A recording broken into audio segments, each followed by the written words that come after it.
good day to brew, baby. What is up, YouTube? It's your Millsy, back for another episode of Personal Brews, the show where I brew decks for myself, but also get to bring you along for the ride as I brew the decks that are not necessarily just generalized, but decks that I may potentially want to play for myself. These are not necessarily always going to be version 1.0 lists like Millsy Brews. For example, this is a deck that I have played a little bit, so I do have a little bit more clue in as for how the deck works. But just like any deck, this is not a final product. There are always changes that can be made. There are always betterments that can be made to decks. That's what I love about deck building, is the process involved. And so please give this video a like if you like Abzan or if you like Kethis.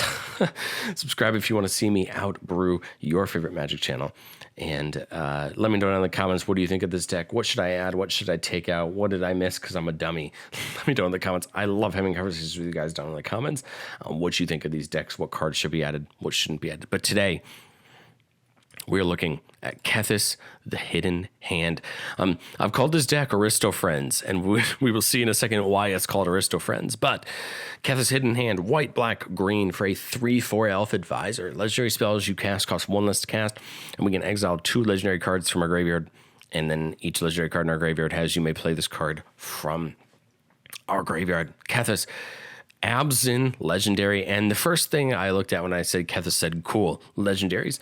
A lot of our aristocrat strategies use legendary creatures, and I was like, cool, I could play aristocrats. That would be a ton of fun. But the more I looked at it, I was like, wow, there are actually a decent amount of planeswalkers that like really work well in these aristocrat strategies. I was like, could I marry aristocrats and super friends together? So welcome to Aristofriends,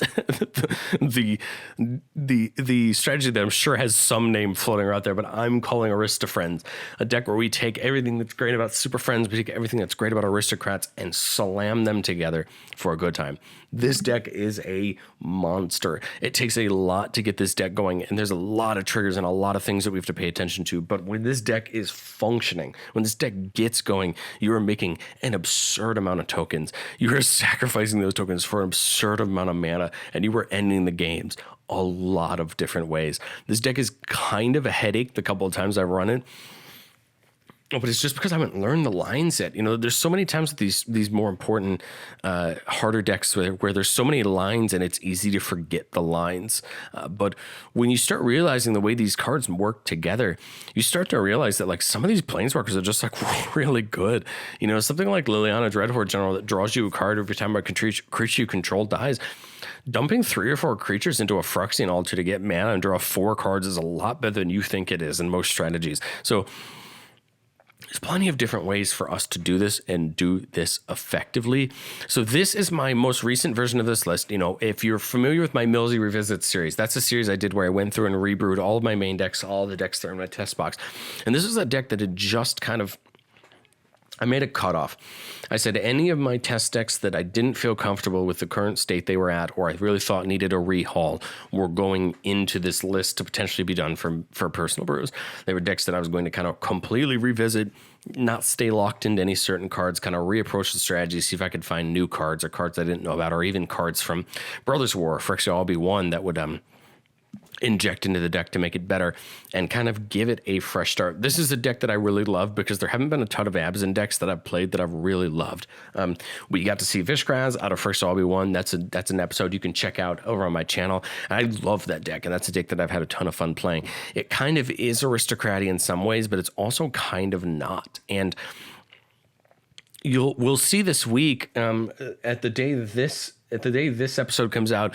Tomorrow will be our Atraxa. I'm doing Atraxa, and Atraxa has a little bit of Planeswalker stuff, so this is going to look kind of similar to that, but my hope is that we see the kind of divide that's been done between Atraxa and Kethis. All right. Like I said, normally I don't really talk about the mana base, so I'm just going to show it off here. 3-color mana base. We're trying to use as many lands as we can to put us up on mana.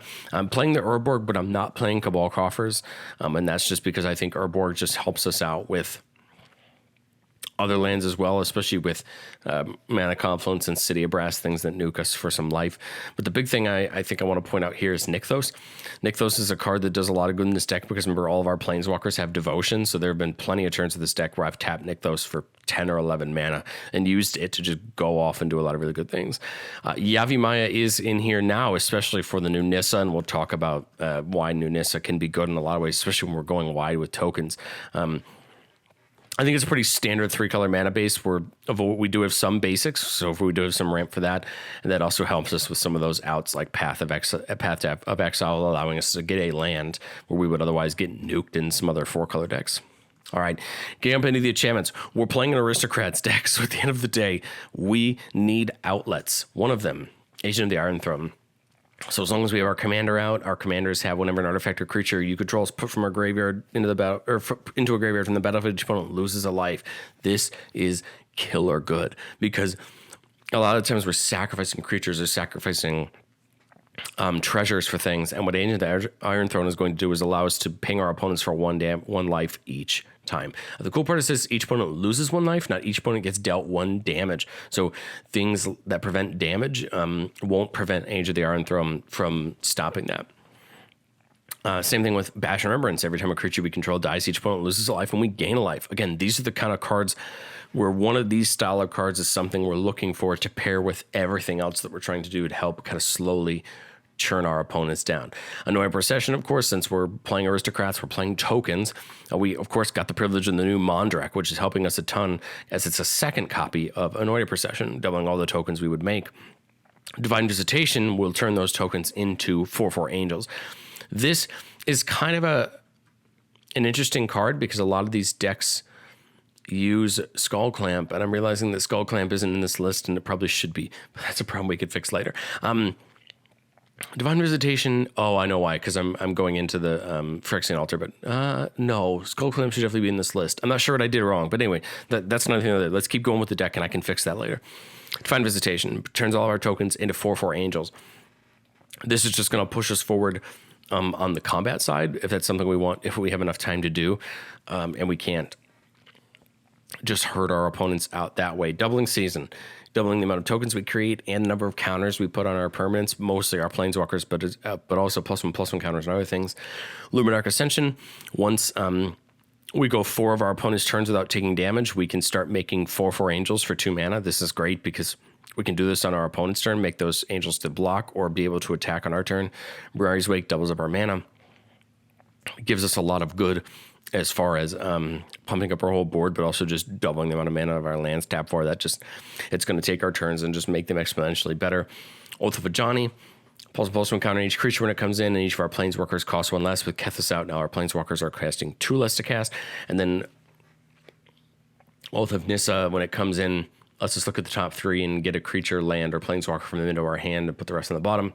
And then we can cast Planeswalkers, though mana were mana of any color. And that's great because it just helps us, since some of our Planeswalkers have double mana pips of black or white or green, so that's helpful for that. Scrub's Hive is going to get us a might every turn, and we can potentially double that, and this opens up a little bit of the toxic game plan, even though it's really not there. We just want the tokens. Smuggling Tithe for treasures, and Civil Library to help us on the draw artifacts. I'm realizing Skull Clamp should come back in here, like I said before. But we can fix that problem. I think Ashdod's Altar might even make sense as well. But I think I lean towards Phyrexian Altar because that colored mana comes into a lot more handy. Arcane Signet, Soul Ring to tap for mana. As well as the Mox Amber, since we have a lot of legendary permanents, that Urza Saga can go get Luxior, Mox Amber, or Soul Ring. So there's a lot of things that Urza Saga can go get. Chromatic Land is going to help even out all of our colors. Chromatic Orrery is going to help even out our colors even more by allowing to spend mana as though we're mana of any color and then just giving us flat colorless mana. This card is absolutely great. And with Kethis, it only comes down for 6, so we get 5 back that turn, and most of the time we can continue to go off. Luxior can attach to a creature or a Planeswalker, and if it is equipped to a creature, it just gets +1/+1 for each counter on it. But if it gets equipped to a Planeswalker, that Planeswalker isn't a Planeswalker anymore and becomes a creature in addition to its other types. But its loyalty abilities can still be used. So then it becomes It gets +1/+1 for each loyalty count it's on. So that Planeswalker becomes a creature and we can be used to attack. This is great to help protect certain creatures that we don't want to get attacked. And the Chain Veil for tapping it for 4 can allow us to double up on all of our Planeswalker abilities. You're going to notice here, we can get a lot of this land rampant because of our land choices. Basics allow us to play Cultivate and Rampant Growth, Nature's Lore, and 3 Visits and Farseek for all of our dual lands. And then into the north, we're playing Snow Basics for this reason. Another 2 mana, 1 mana ramp, Demonic Tutor, and Imperial Seal for tutors. The reason we're playing Imperial Seal is we actually have a lot of ways to draw cards in this deck. And that actually might have been the reason why I took Skullclamp out, was just because of all the Planeswalkers that draws cards when creatures die. But I really think probably Skullclamp needs to be considered to come back in. That's on me there. And I think I need to think about that a little bit more, about why it came out. Reanimate can reanimate a creature, bring a creature back from the graveyard. Urza Saga can exile all non-land permanents that aren't legendary. For us, a lot of our permanents are going to be legendary as far as our Planeswalkers and our creatures go, but we would just probably lose all of our artifacts and enchantments, so it would come down to whether or not this is worth it or not, but definitely could be, depending on the board. And then White Sun's Twilight might even be better in this deck than a lot of other decks, because when we're playing mostly Planeswalkers, we don't care if we wipe the board with a giant White Sun's Twilight. We might not mind at all gaining that life and making all those tokens and destroying all other creatures, especially if we have no creatures there to be used. If not, what this can do is just for 4, it can just make us 4 mites, and those can be used to gain us life and do other things. Anguish Unmaking, Assassin's Trophy, Deadly Relic are removal. 2 of these, 1 of these can hit only creatures, 2 of these can hit any permanent, 1 exiles, 1 destroys. This is great because we have ways to find them with the vampiric tutors and the other things if we really need them. But I think more often than not, we just draw them and hold them until we need them. Crop Rotation is in here to find the Nykthos if we really need it. It's in here to find the Yavimaya if we see the new Nissa. It's really in here to help us find certain lands if we need them. Clever Concealment, I think, is really great in this deck because we're going to make a lot of tokens, and hopefully we're making a lot of white tokens, or we can just convoke them to just phase all our permanents out and protect us from a Farewell or board wipes like that. I think Clever Concealment is going to get even more and more useful and important in our format. And prepare yourself to see more Farewells, more exile board wipes, because I think they're coming. And I think Clever Concealment is a good protection for those. And then E-Tutor goes and gets any of these things. And that's pretty important when there's lots of things that we need. We'll quickly go over our legendary creatures. Then we'll go over some of our Planeswalkers. Karth the Lion allows all of our Planeswalkers' abilities to cost +1 more, so all of our -1s turn into 0s, all of our +1s turn into +2s, and so on. This is going to make, honestly, a lot of our Planeswalkers even better, because it's going to reduce the cost of their -2s and make all of our stuff better. And then when it comes in, or when a Planeswalker dies, we get to look at the top 7, put a Planeswalker from among the middle of our hand, and put the rest on the bottom. So when Karth comes down, it could help us find another Planeswalker. Chatterfang, an absolutely fantastic commander in its own right, but also a great card to slot into this deck, because it's going to take everything we're trying to do with the Aristocrats and make it even better. The cool part about Chatterfang is we don't even need to combo with it. Most of the time, it literally is just going to double the amount of tokens we're making, and that in its own right is going to help us with all of the other strategies we're trying to do. Yes, there are plenty of things we can do with Chatterfang. There are plenty of other combo, and there are combo lines in this deck with Chatterfang, but it's not in here as a combo piece. It's in here as a more value piece, and I really like that. Lae'zel and Vorinclex to double the amount of counters that would be put on to increase the amount of counters put on our permanents. Lae'zel just includes it by +1. Vorinclex doubles it, and then Vorinclex halves the amount of counters that go on our opponents. Mondrak going to double up all of our tokens that be created. And we can give it an Indestructible to hopefully avoid those board wipes. Pitiless Plunder, whenever another creature we control dies, we get a treasure. This ability can turn things like Phyrexian Altar mana positive. It can turn things like other creatures and cards on this deck and other abilities can turn them positive, where we go up mana, and help us with things like Agent of the Iron Throne and things like that. End the game, potentially. Pitiless Plunder is such a good card for that. It's not legendary, so it doesn't get the -1 reduction like the rest of the creatures in the deck, which are legendary, but I think it more often than not is going to enable so many of the combos that we have, so I really like it in the deck. Peregrine Dynamo, a construct from the Dominaria United commander decks, has haste, and we can pay 1 and tap it to copy target activated or triggered ability you control from a legendary source that's not a commander. So we choose no targets with copy. So we can't copy Kethis, and that's fine because Kethis doesn't have a triggered ability that we'd want to copy. It has an activated ability that theoretically could be copied, but why would you want to? Because it turns all of our graveyard into being able to be casted. That's not something we'd want to copy, right? But everything else that we have in this deck, Planeswalker-wise, all have a bunch of activated abilities, right? Or triggered abilities. And this could double Chatterfang. This could double, can't double Mondrak because Mondrak isn't a triggered ability. I don't believe it's a replacement effect, but we could double, we could double a lot of mainly the Planeswalkers in this deck is where it becomes really, really important for a lot of things. And I think the Peregrine Dynamo, once you get it paired with something that makes tokens, or you get it paired, something like Lolth where it makes tokens and you get to double those tokens, or something that lets you, like Chatterfang, when you get it to help you double things that are already good enough on their own and you get to do them twice, it becomes even better. I think a Christmas Land example would be doubling Nissa's -7 to give all your creatures a double buff with trample. Could become really important. So that's another example of something that's really good. And I think the Peregrine Dynamo pairs well with literally every Planeswalker in our deck. Every Planeswalker in our deck has something we want to copy with the Peregrine Dynamo, so that's why it's there. And it comes down for 1 cheaper if Kethis is out. Now, I will say most of the time, Kethis isn't 100% necessary to work our game plan. It's helpful. Everything being reduced by 1 is most certainly helpful, especially when you talk about Liliana and Vraska and some of our 6-mana Planeswalkers getting them down for 5 is certainly helpful. Or our 7-mana Planeswalkers getting them down for 6 is certainly helpful. But it's not like other aristocrat commanders where it's completely necessary for our strategy. And I think that helps when people just decide to nuke our commander. We don't have to worry about it just completely bricking our strategy in the process. All right, Planeswalkers. I'm going to talk mainly about the Planeswalkers that create... I'm going to talk mainly about the Planeswalkers that create tokens because I think they're the most important. The rest of them are in here... to do specific things, and if they're in here to just do a specific thing, I'm just going to tell you what it is.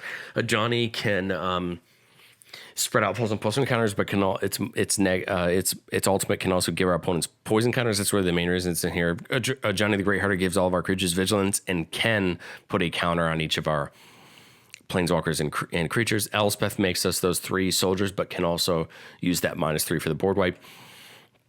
Freyalise makes us a creature token that taps for a green. Bucket and also destroy target artifact or enchantment, and that comes in more often than you think it would. Garruk, Apex Predator, can make that 3/3 beast, but can also destroy target creature. We gain life goes to its toughness or destroy the Planeswalker. Very important. We don't play this often. It's kind of one of the most expensive Planeswalkers in our deck, but man, does it do a good job when it comes down. Garruk, Cursed Huntsman, mainly here for that 0 to put 2 wolves down, which could, when they die, puts a counter back on Garruk, but we can also destroy target creature to crawl card, and then that emblem is just going to pump all our creatures and give them trample. Primal Hunger, again, mainly here to make that 3/3 beast, but it's -6, can make a worm for each land we control. Garruk Unleash can make us that 3/3 on the -2. Then if an opponent controls more creatures than you, we put a counter on it, but it's mainly here for that +1 to give a creature a +3/+2 enchantment, and that -7 at the end of the turn to go get any creature we want, which can start getting these legendary creatures to enable our combos. Gideon mostly here for that 0 to put a 2/2 on the battlefield, but can immediately -4 to give all of our creatures an emblem with +1/+1, which isn't bad either. Kaya Geisthunter is mostly here for that -2 to double the amount of tokens that would be created under us this turn, but can also +1 to give a creature we control death touch until end of turn, and then put a counter up on 1 token. Liliana, again, in here mainly for that whenever a creature dies, we draw a card, but can also make us a zombie or each player sacrifices 2 creatures. Again, most of the time we'll happily sacrifice 2 tokens for that privilege and get all of our abilities to go off, but it's going to hurt our opponents in the process. Lolth, mainly for that -3 to get tokens, but her static ability says whenever a creature you control dies, you put a loyalty counter on it. This is going to keep her loyalty pretty high, and she is a great target for Luxior. She can become huge for that reason. Nissus and Anonymous, one of the newest cards in this deck, one of the new Planeswalkers, can make us a pretty big token on that +1. That -1 can destroy a target artifact or enchantment, which could come in handy if someone has half a combo out in the battlefield, and then that -7 could end the game very quickly with the amount of tokens we have out if we have lots of lands. Nissa Voices Zendikar, mainly here for that +1 to put a plane on the battlefield, but can also put a +1/+1 counter on each creature we control. Sorin the Mirthless here, mainly for that -2 to give us a 2/2 black vampire token with flying and life leak, but that +1 can get us cards off the top, and that -7, the ultimate, can actually help, dealing 13 to something and gaining us 13.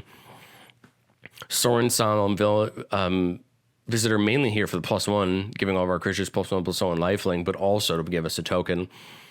And then we can eventually get the emblem that at the beginning of each player's upkeep, that player sacks a creature. Sorin Vengeful Bloodtreader is here mainly for the static ability, which creatures and planeswalkers we control have lifelink.